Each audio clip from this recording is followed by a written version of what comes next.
perbedaan antara karya tulis ilmiah dan non-ilmiah. Definisi karya tulis ilmiah adalah tulisan yang didasarkan pada penelitian atau analisis sistematis untuk menyampaikan informasi yang objektif. Metode ilmiah biasanya karya tulis ilmiah mengikuti metode ilmiah yang mencakup pengamatan, hipotesis, eksperimen, dan analisis data, serta memungkinkan.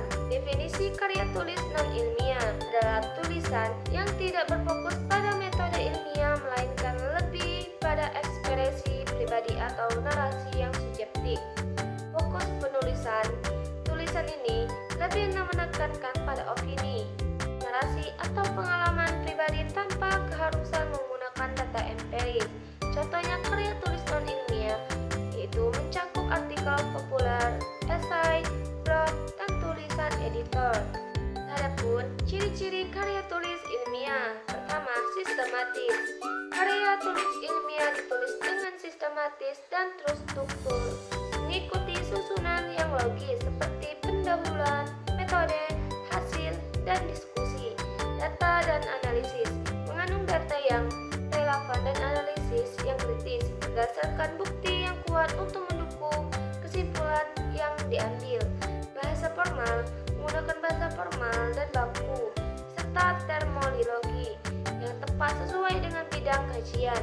Sifat dan referensi, memiliki sifat dan referensi yang jelas untuk memberikan akurasi serta menghormati karya orang lain. Adapun ciri karya tulis non-ilmiah. Pertama, bebas struktur. Kedua, tanpa data empiris. Ketiga, bahasa santai. Nah, tujuan karya tulis ilmiah yaitu kontribusi ilmu pengetahuan, memberikan kontribusi yang berarti pada perkembangan ilmu pengetahuan dan teknologi.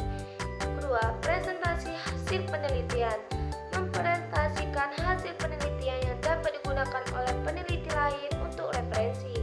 Ketiga, bahasa penelitian lanjutan, menjadi dasar untuk penelitian lebih lanjut, memperluas pemahaman di bidang yang diteliti. Tujuan karya tulis non-ilmiah. Pertama, informasi atau hiburan. Kedua, pendapat pribadi. Ketiga, diskusi atau refleksi. Nah, sumber referensi karya tulis ilmiah adalah referensi terpercaya, menggunakan referensi dari jurnal ilmiah, buku akademis, dan seminar yang diakui. Validitas sumber penting untuk menggunakan sumber yang terpercaya dan valid demi karya tulis. Pencantum situasi. Pentingnya pencantuman situasi yang sesuai dengan menghormati pemikiran dan peneliti sebelumnya. Sumber referensi karya tulis non-ilmiah yaitu referensi beragam tanpa standarisasi, referensi. Contoh kasus karya tulis ilmiah dan non-ilmiah. Pertama, analisis karya ilmiah.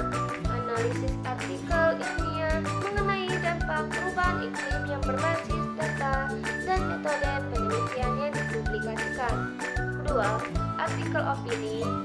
Perbandingan dengan artikel opini di media tentang isu yang sama yang menggunakan argumen yang tidak sesuai berbasis data ilmiah.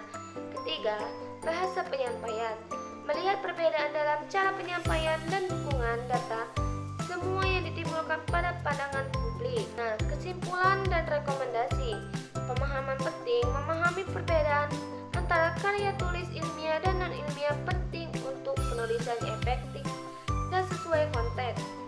Peran masing-masing dan non-ilmiah memiliki peran masing-masing dalam menyampaikan informasi dan pengalaman.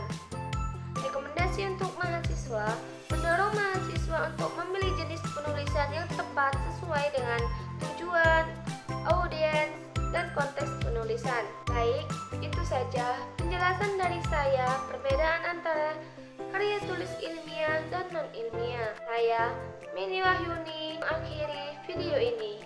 Wassalamualaikum warahmatullahi wabarakatuh.